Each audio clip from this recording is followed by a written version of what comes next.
He had an empire, a fortune that made America admire him. Yet every night William Harrington still dined alone in his vast oceanfront mansion. His wife was gone, his children grown, and his heart empty for many years.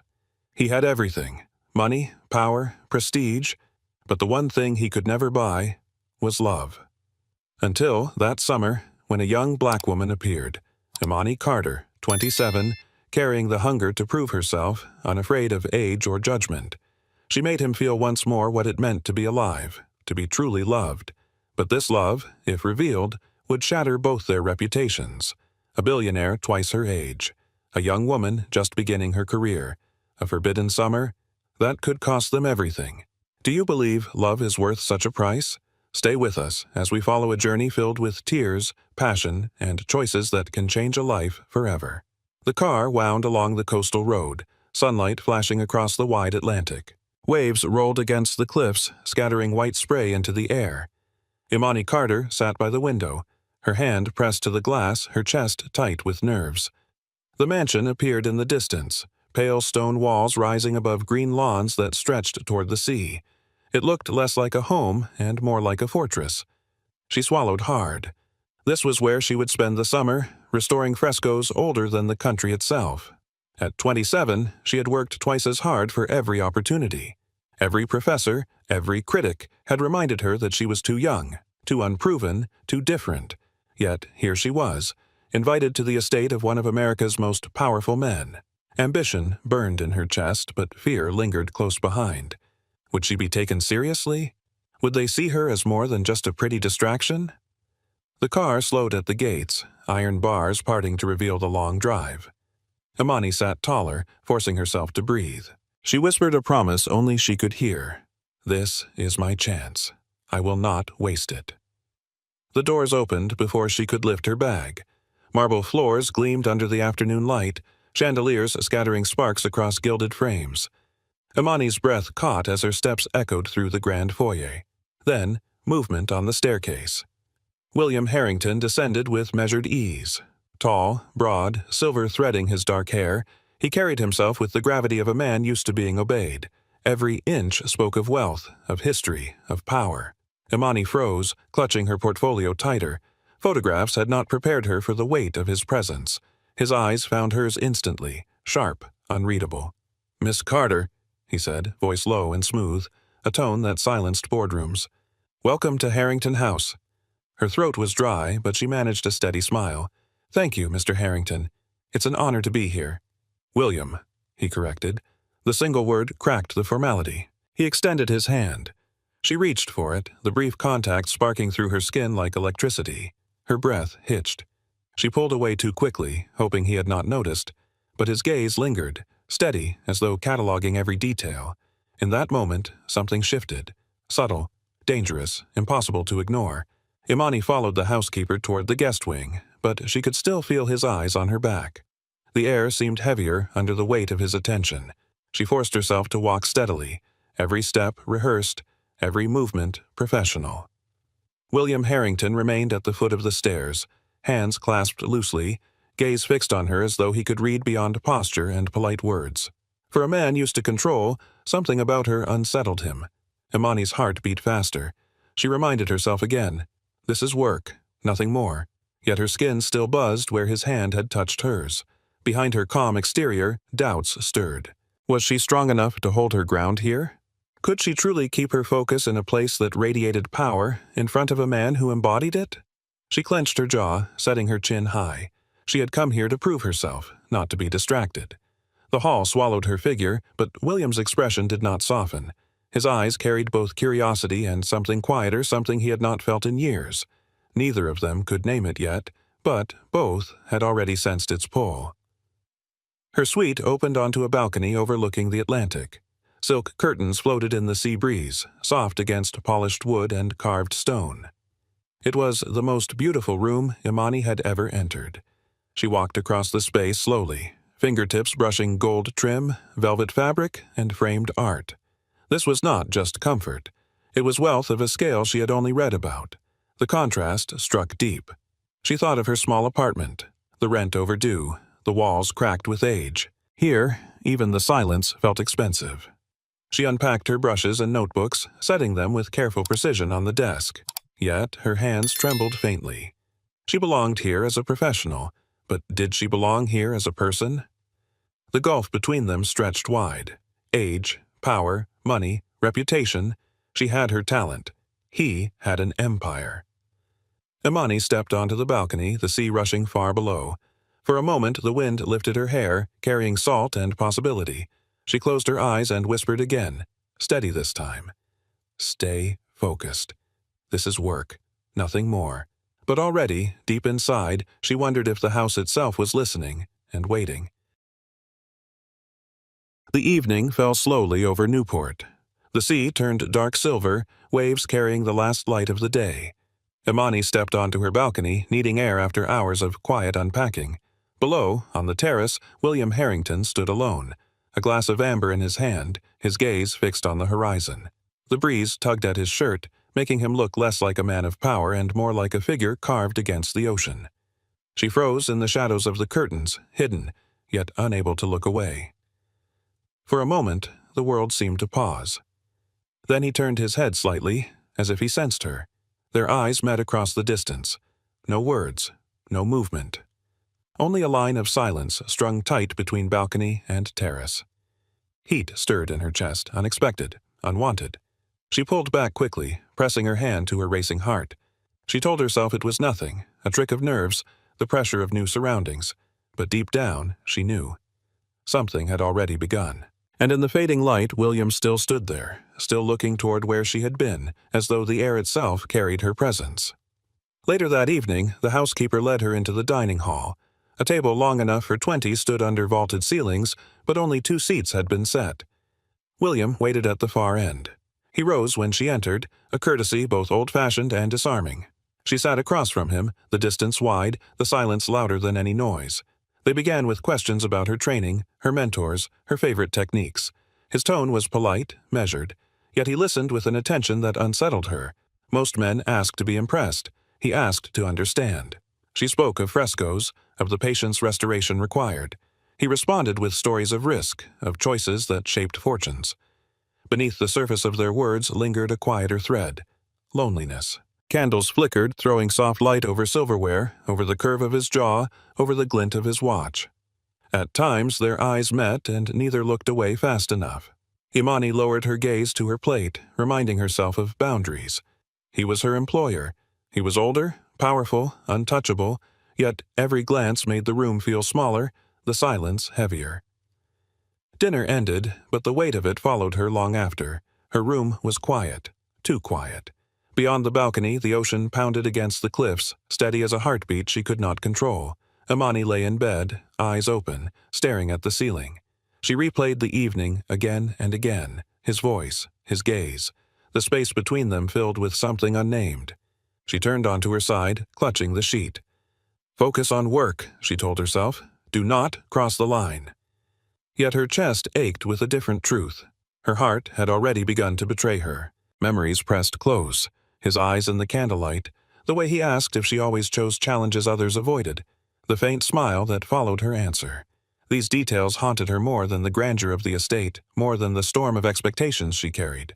She closed her eyes, whispering another promise, weaker this time. Keep control. Stay steady. But control slipped in the quiet. Rest would not come. Instead, she felt the echo of something dangerous, something she could not name, pulling her deeper into a story she had not planned to write. And far across the mansion, William lay awake too, listening to the same restless sea. The morning air carried salt and light through the high windows. Imani laid out her brushes and jars, steadying herself in the rhythm of work. The fresco filled the wall, colors faded, cracks tracing across faces once full of life. She leaned close, hand sure, breath even. Here, in the patience of detail, she felt in control again. The door creaked. She glanced up. William stood in the doorway, jacket gone, sleeves rolled. He moved closer, his gaze fixed not on her, but on the painted wall. "This piece was commissioned by my grandfather," he said quietly. "I was a boy when I first noticed the cracks." Imani looked at the fragile lines beneath her brush. "Time wears everything down. My work is about slowing the erosion, not pretending it never happened." His eyes shifted to her. She felt the weight of it without turning. "You see the truth in things," he murmured. Her hand stilled. Slowly, she raised her head, meeting his gaze. "I try." For a long moment, the air tightened. Not about art, not about history. Something unspoken hovered between them, as fragile as the wall she worked to save. Days passed with the rhythm of work and silence, but threads of something else wound tighter. At lunch on the terrace, she reached for a glass of water. His hand brushed the pitcher first, his fingers brushing hers. He withdrew too slowly. She felt the spark long after. In the library one evening, she searched for a book. He sat already in the leather chair, a volume forgotten in his lap. Their conversation drifted from pigments to music, from technique to memory. With every word, the air grew heavier, charged with recognition neither named. In the garden, she bent to touch a rose. He stepped behind her. She straightened quickly, brushing his arm by accident. Her pulse jumped. His jaw tightened before he stepped back. The staff noticed. A housekeeper's eyes lingered longer than usual. A gardener paused mid-task as William spoke to her near the fountain. No one said a word, but the silence told enough. Imani felt it in the looks, in the space between sentences. The world around them had begun to see what they had not admitted aloud. That night she sat on her balcony, the sea restless below, her chest tight with unspoken fear. She told herself again, "Do not cross the line. Do not give away what you came here to build." She had fought too long for her place. Too many doubted her already. Too many waited for proof she did not belong. If she gave them reason, even a whisper of scandal, everything could collapse. She closed her eyes, whispering the words like prayer. "Stay focused. Stay steady. Keep distance." But the vow rang hollow. Her skin still remembered the brush of his hand. Her mind replayed his voice, low and steady, asking questions no one else had thought to ask. Her heart answered faster than reason could silence it. Fear grew sharp inside her. Fear of losing herself. Fear of wanting what she could not afford to want. She gripped the balcony rail, knuckles white, the salt air stinging her eyes. "Don't do this," she whispered into the night. But deep down, she knew. A part of her had already crossed over, and no warning could call it back. The night was cool, the sea restless under a wide silver moon. Imani stepped onto her balcony, sweater pulled close, her thoughts circling without rest. Footsteps broke the quiet. She turned and saw William on the terrace below, leaning against the stone rail. His face was pale in the moonlight, his shoulders heavy as if carrying years. He looked up at her. "I don't sleep much," he said, voice low. "Silence has a way of pressing down on me." The honesty surprised her. She rested her arms on the rail, her voice soft. "I know what that feels like. People don't expect much from me. I've had to prove myself twice over, once as a restorer, again as a young woman who doesn't fit the mold." William's gaze lingered, steady. "And you've proved them wrong." She gave a quiet laugh, not amused but weary. "I'm still proving them wrong." The ocean filled the silence. For the first time, Imani felt they were not employer and employee, not billionaire and restorer. They were simply two people, each carrying battles the world could not see. They stood in the hush of moonlight, the sea pulling at the edges of sound. Neither moved, but something unspoken passed across the space between balcony and terrace. William's eyes softened, stripped of the armor he wore in daylight. For once he looked not like the man who owned half the coast, but like a man tired of his own silence. Imani's chest tightened. She recognized that weight. The long years of being dismissed, overlooked, underestimated. She had carried it, too, in different ways. Her gaze locked with his. The moment stretched. She did not smile. He did not speak.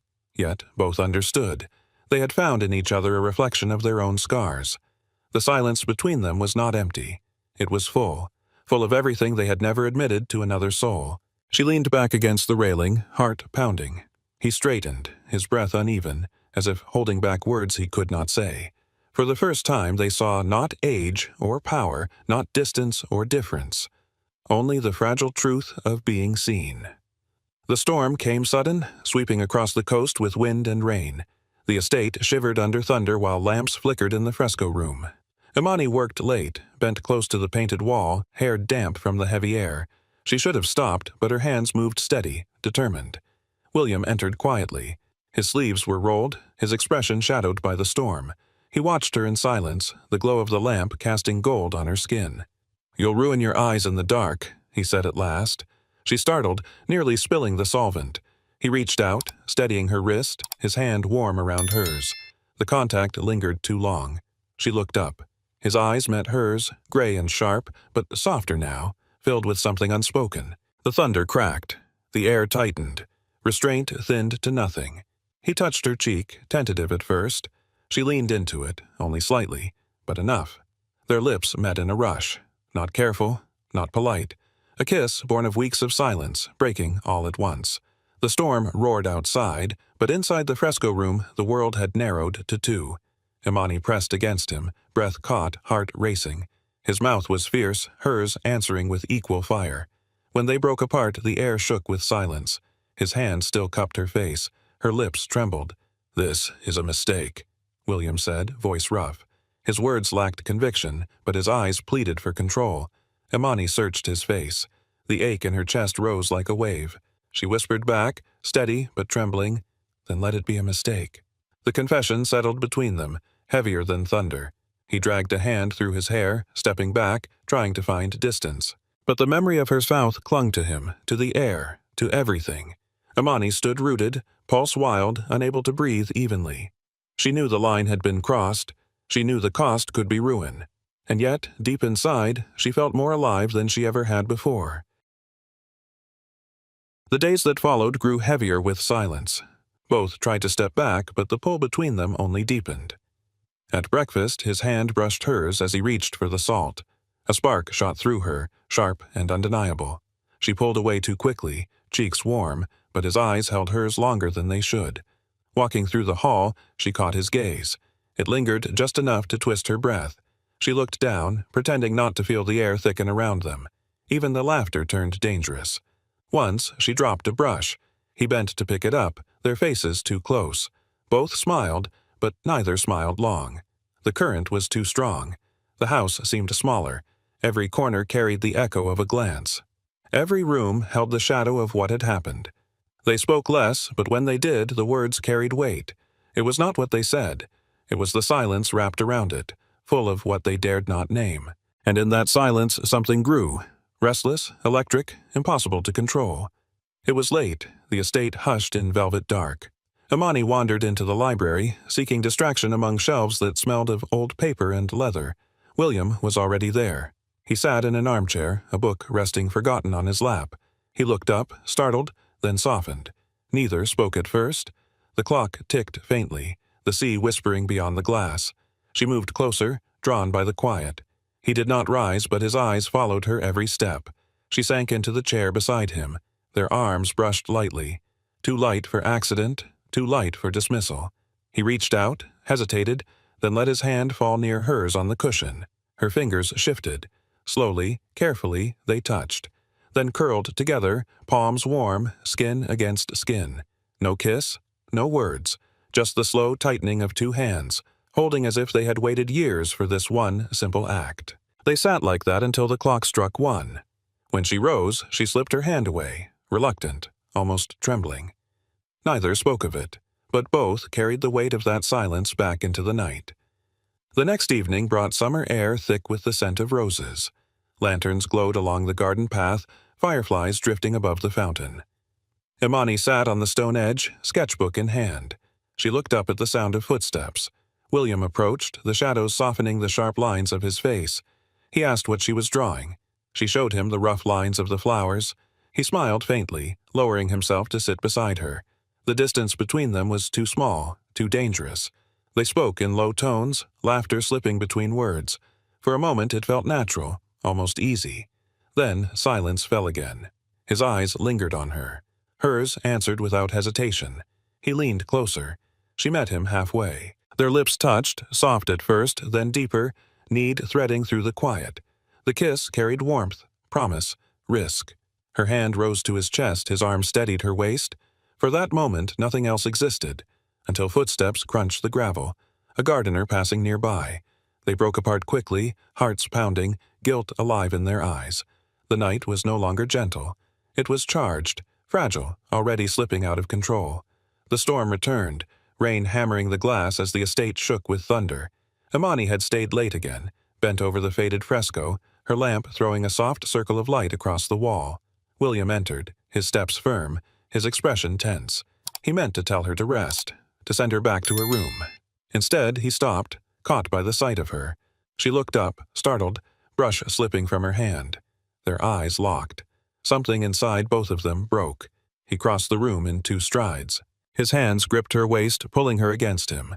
Her mouth found his, fierce and hungry. Weeks of silence crashed into one kiss.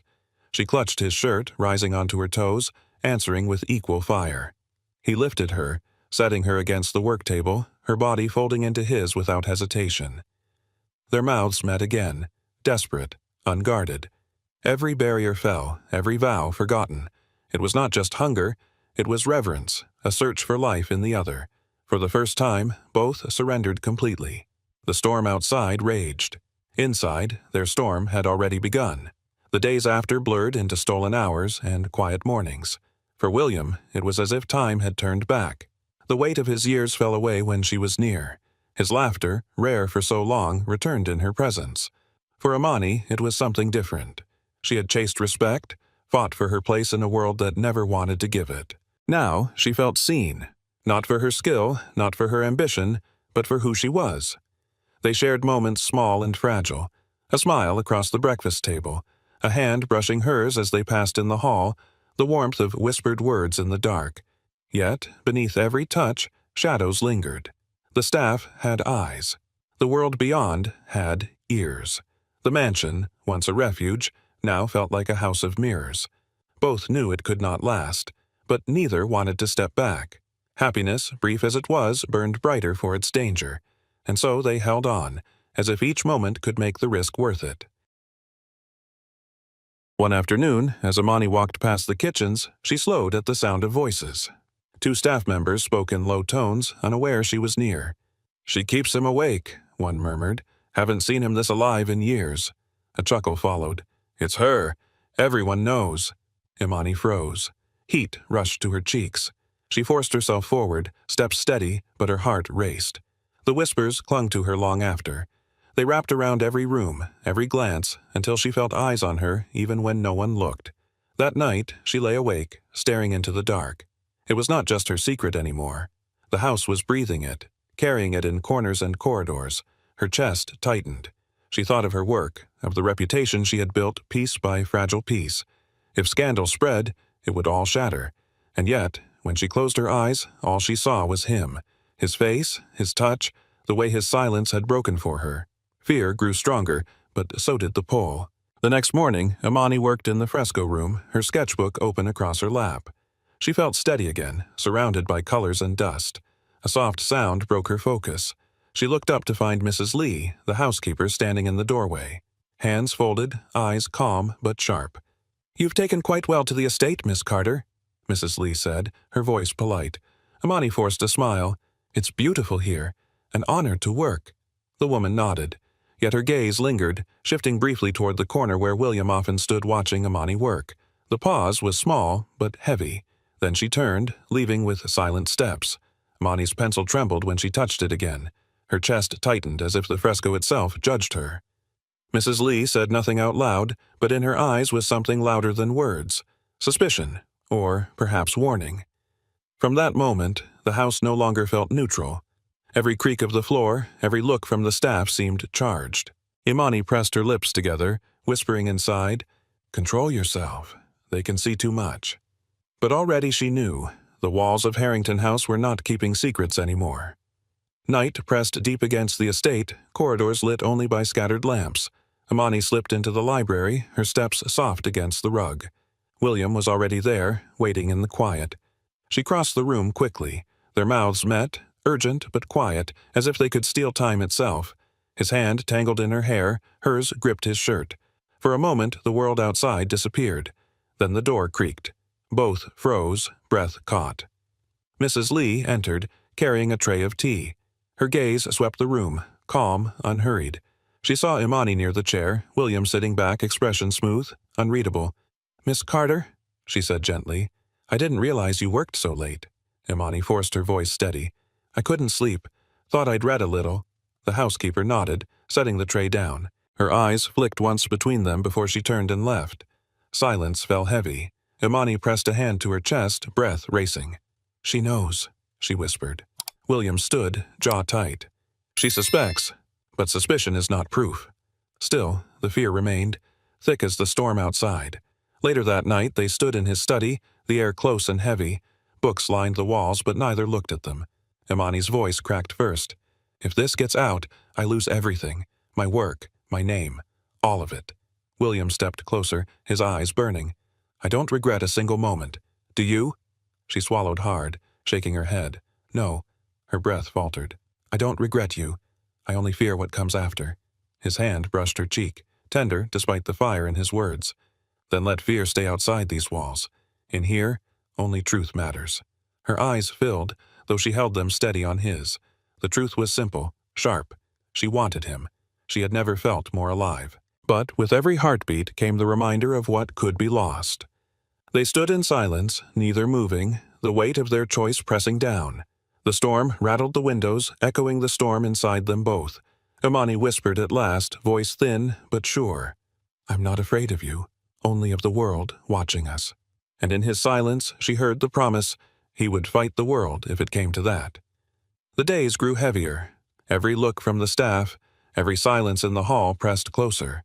Imani thought of her career, the years spent fighting for respect. She imagined her name whispered with pity, her work dismissed as scandal. The fresco was supposed to be her triumph, her proof that she belonged.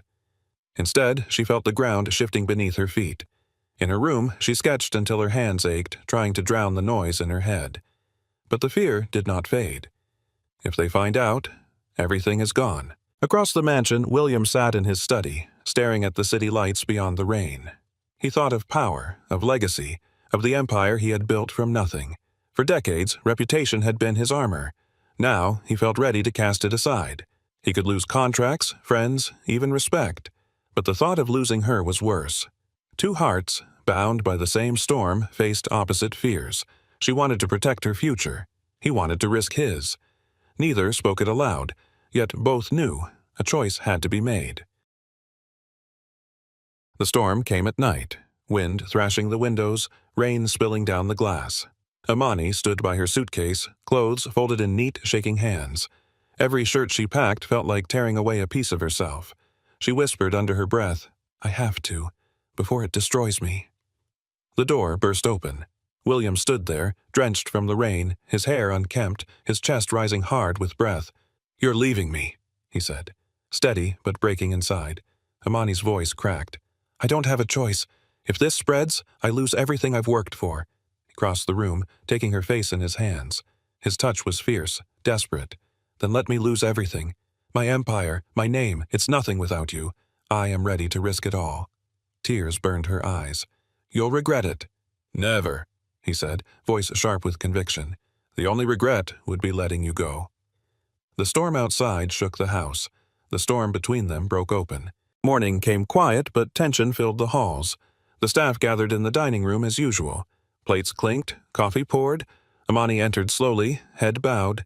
She expected distance, silence, maybe whispers. Instead, she found William waiting at the head of the table. He did not stay seated. He rose, pulling out the chair beside him. When she sat, he reached for her hand, his fingers laced with hers, firm, deliberate. Every eye turned toward them. Mrs. Lee froze mid-step. A gardener paused in the doorway. William's voice carried across the room, calm but unshakable. "Imani Carter is not only a guest in this house. She is the woman I choose, and she will remain here by my side." Silence thickened. Shock rippled through the room. Imani's heart pounded, her breath uneven. But when she looked at him, she saw no hesitation, only certainty. For the first time, their secret was not whispered in corners. It stood in daylight, undeniable, unashamed. And with that declaration, the world around them shifted forever. The news did not stay within the walls of Harrington House. By the week's end, whispers turned into headlines. His name tied to hers, their ages listed in bold print. Commentators speculated, critics sneered. Some called it scandal. Others called it reckless. Imani read the words late at night, her chest heavy, hands trembling. Every doubt she had feared now lay in black and white.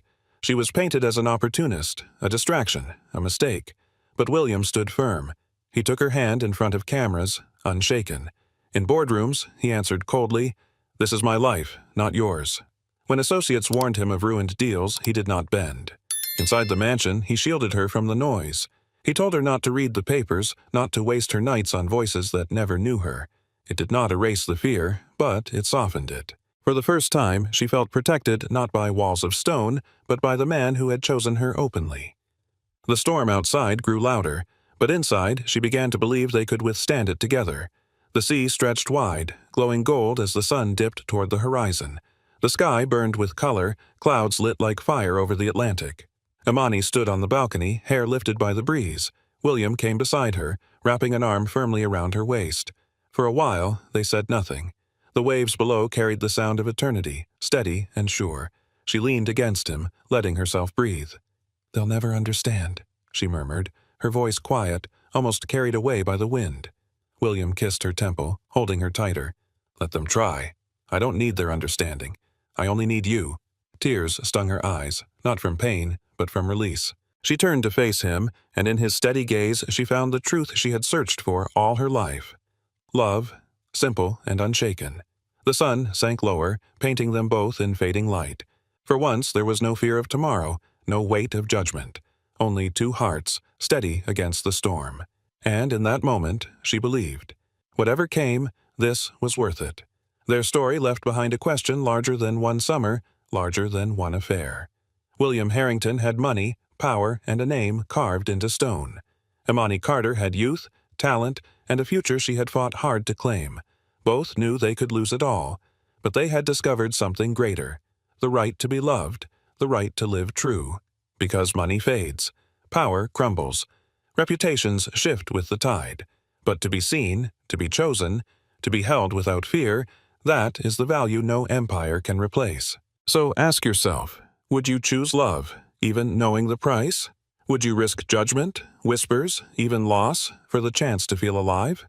If this story touched you, share your thoughts below. Tell us what you would do, and don't forget to subscribe so you can join us for more stories that stir the heart, stories that remind us of what truly matters, because in the end, love is the only fortune that lasts.